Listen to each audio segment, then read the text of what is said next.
ఇవాళ శని త్రయోదశి కారణంగా కనిపిస్తుందా బ్రాహ్మణులు తక్కువ జంగమ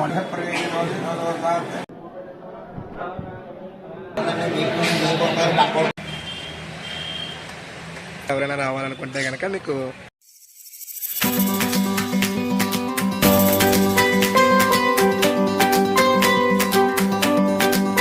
హాయ్ ఫ్రెండ్స్, ఇప్పుడు మనం అయితే ఇవాళ శని త్రయోదశి కారణంగా అందరికీ నమస్తే, జై Shriram. Welcome back to our channel Prasad publicity blogs. మీకు వీడియో తమిళని చూడగానే చాలామందికి నేను ఎక్కడికి వెళ్ళిన అర్థమయ్యే ఉంటుంది. అయితే అర్థం కాని అందరూ కూడా ఈ వీడియో గురించి తెలుసుకోవాలంటే కనుక ఫస్ట్ నుంచి లాస్ట్ వరకు కూడా మన వీడియోని స్కిప్ కాకుండా అయితే చూడండి. అయితే ఈరోజు మన వీడియో వచ్చి December 28 అంటే December 28వ తారీఖున శని త్రయోదశి సందర్భంగా నేను పశ్చిమ గోదావరి జిల్లాలో ఉన్న డాక్టర్ బిఆర్ అంబేద్కర్ కోనసీమ జిల్లాలో ఉన్న మందపల్లిలోని మందేశ్వర స్వామి అనగా శనీశ్వర స్వామి వారి ఆలయానికి వెళ్ళాను. అయితే ఈ ఆలయం మన కోనసీమ జిల్లా ముఖద్వారం అంటే మన రావులపాలెంకి హైవే పెట్టుకొని స్ట్రైట్గా వచ్చేసి 4 కిలోమీటర్స్ వస్తే వచ్చేస్తుందండి.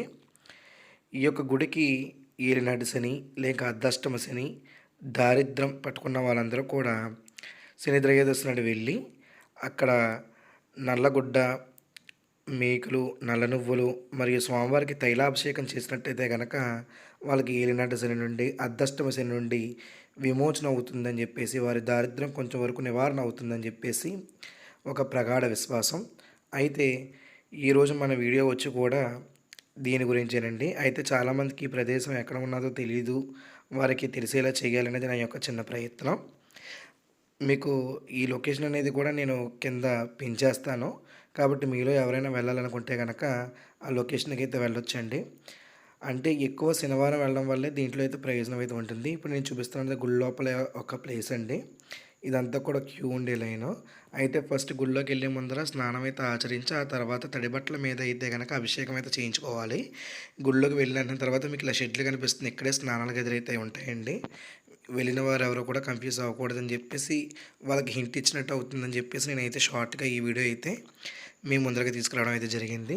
అయితే లీడ్ అయిన వాళ్ళకి ఇక్కడ క్యూ ఉన్నది చూసారండి, అక్కడే భోజనాలు పెడతారు. అయితే ఈ అభిషేకం చేయించుకున్నప్పుడు ఆయిల్ లేకుండా అయితే భోజనం అయితే తినాలి.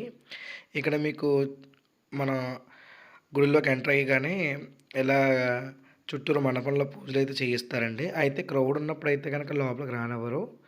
రానిచ్చిన దానికి టికెట్ అనేది ఇంచుమించు 700 రూపీస్ అయితే ఉంటుంది.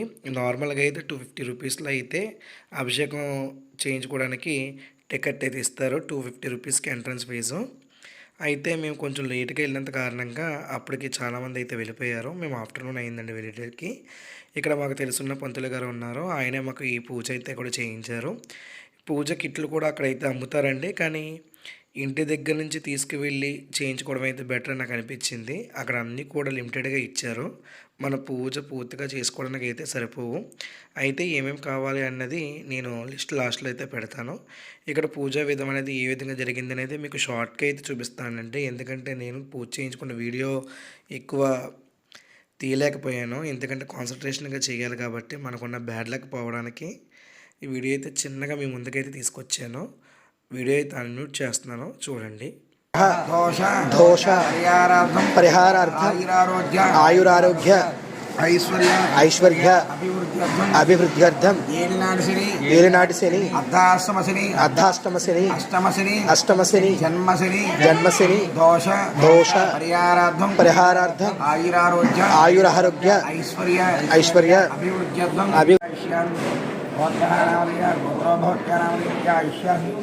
శ్రీ పార్వతీ పరమేశ్వరతాపృతం సంపూర్ణ ఆయుర్యాసం తైలాభిషేకార్థం గణపతి పూజా అన్యాయాన్ని అవాహయాన్ని కావును బాబుతో నీదాన్ని ఆర్పేసిపెట్టి మహాగణామ్మ దేవాయమ్మ. విన్నారు కదండి, ఈ పూజ మొత్తం కూడా ఏలినాటి శని అర్ధాష్టమ శని ఈ విధంగా మనకి ఏ పనిలోనైనా ఆటంకాలు లేక దారిద్ర్యం కలిగించే దాని కారణంగా వచ్చేవన్నీ కూడా విముక్తి అవుతాయని చెప్పేసి ఇక్కడికి వచ్చి తైలాభిషేకం అయితే చేయించుకుంటారండి.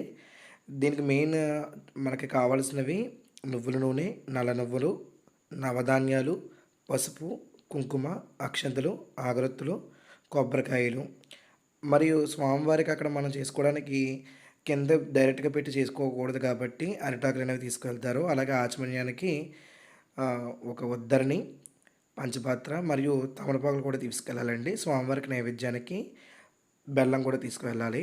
అయితే ఇవి అన్నీ కూడా మీరు ఇంటి దగ్గర నుంచి తీసుకువెళ్తే బెటర్ అని చెప్పేసి నా అభిప్రాయం. అక్కడ అన్నీ కూడా చూసారు కదండి వీడియోలో, మేము అక్కడికి వెళ్ళాక తీసుకువెళ్ళాము. అన్నీ కూడా కొంచెం కొంచెం ఇచ్చారు, అవి అయితే సరిపోలేదు. కొబ్బరికాయలు, పువ్వులు, ఇంకా ఏదైనా ఒక నలుపు వస్త్రము, అలాగే మేకులు కూడా స్వామివారికి దానం చేస్తారండి. ఇవన్నీ దానం చేయడం వల్ల ఏంటంటే మనకున్న నెగిటివ్ ఎనర్జీ కొంచెం పోయి మన వర్క్స్ అన్నీ కూడా ముందరికి వెళ్తాయని చెప్పేసి ఒక విశ్వాసం. అక్కడ పూజ అయిపోయిన తర్వాత మనం ఏ కొబ్బరికాయ అయితే పూజ చేసామో ఆ కొబ్బరికాయ అయితే స్వామివారి ధ్వజస్తంభం దగ్గర కొట్టేసి ఆ తర్వాత స్వామివారి యొక్క మండపంలోకి వెళ్ళి మనం అయితే ఆయిల్ వేయచ్చండి. ఇదైతే ఎవరు లేనప్పుడు అయితేనే మనకి లోపలికి పంపిస్తారు. ఉన్నప్పుడు అయితే బయట ఒక టన్నల్ ఉంటుంది, అందులో వేసేయాలండి. ఆ పైప్ ద్వారానే స్వామివారికి డైరెక్ట్గా ప్రతి ఒక్కరి యొక్క నూనె కూడా స్వామివారి మీద పడుతుందండి. కాకపోతే క్రౌడ్ ఉన్నప్పుడు లోపల పంపించారు, బయట నుంచి దర్శనం చేసి పంపించేస్తారు. ఇక్కడైతే వీడియో అయితే తీనివ్వరు, నేను వాళ్ళకి తెలియకుండా అయితే తీశాను. కానీ లాస్ట్లో పంతులు గారు అయితే ఇక్కడ తిట్టారండి. ఈ వీడియో ద్వారా మీకు ఏ విధంగా ఉంటుంది ఏంటని తెలియజేద్దామని చెప్పేసి చాలా కష్టపడి అయితే ఈ చిన్న వీడియో అయితే సంపాదించాను. ఈ శనేశ్వర స్వామి గుడిలో 9 శనివారాలు 9 ప్రదక్షిణాలు, అంటే మనం వెళ్ళినప్పుడల్లా 9 ప్రదక్షిణాలు చేసి అలా 9 వారాలు వెళ్ళి 9 వారాలు కూడా తైలాభిషేకం చేయించుకున్నట్టయితే కనుక ఈ ఏలినాటి శని నుండి మరియు అర్ధష్టమ శని నుండి విమోచన అవుతారని చెప్పేసి ఇక్కడ భక్తుల ప్రగాఢ విశ్వాసం. శని త్రయోదశి రోజున అయితే కనుక అసలు ఖాళీ ఉండదండి. మామూలు శనివారంలో కొంచెం అయితే ఖాళీ ఉంటుంది. అయితే శని త్రయోదశి శనివారం కలిసి రావడం చాలా విశేషం కాబట్టి ఈరోజు నా పుట్టినరోజు కూడా కారణం ఉందండి. అందుకని చెప్పేసి అభిషేకం చేయించుకుంటే మంచిదని చెప్పేసి నేను ఇలాగా మందేశ్వర స్వామివారి యొక్క ఆలయానికి అయితే వెళ్ళాను. ఆలయంలో మనకు స్వామివారితో పాటు అమ్మవారు పార్వతీదేవి కూడా మనకు దర్శనమిస్తారు. అయితే ఒకే పానమట్టం అయితే కనిపించారండి, వేరే వేరే గుళ్ళో ఉంటారు. ఇక్కడ చుట్టూరు చూపిస్తున్న ప్లేసుల్లో కూడా ప్రతి ఒక్కరు కూడా పూజ చేసుకున్నవారండి. చూసారు కదా, మనకి పంతుల్లో అక్కడ చాలామంది ఉంటారు, మనకు కూడా తీసుకోవాల్సిన అయితే అవసరం లేదు. అలాగే ఇక్కడ మండపంలోని పక్కన స్వామివారికి హోమం కూడా చేయిస్తున్నారండి.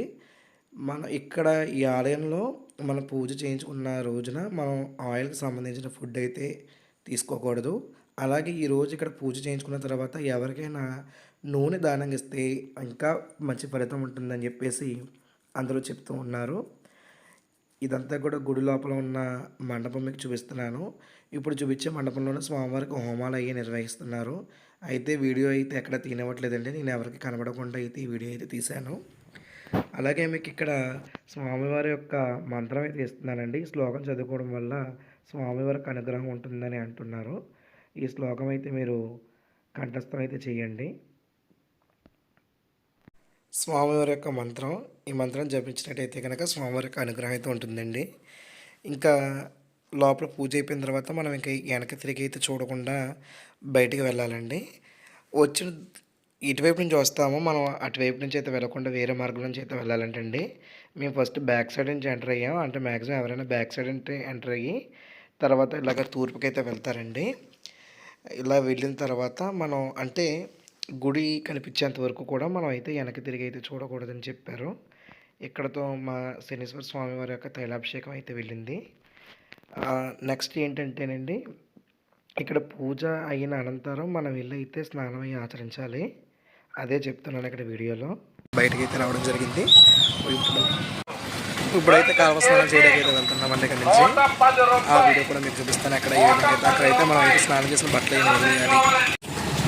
కొందరు గారు కూడా మనకు కూడా వస్తున్నారు, మనకి దారి అయితే చూపిస్తున్నారు, చూడండి ఫ్రెండ్స్.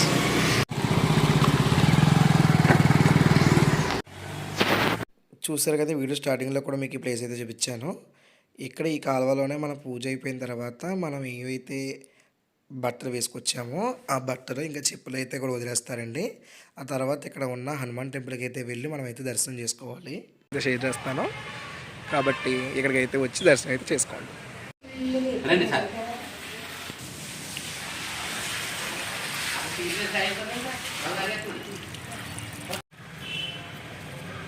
హాయ్. ఈ విధంగా అయితే శనేశ్వర స్వామి వారి యొక్క దర్శనం అయితే ముగించుకున్నామండి. ఇప్పుడు ఇక్కడ నుంచి మనం వెళ్ళేటప్పుడు వెనక్కి తిరిగి అయితే చూడకూడదు.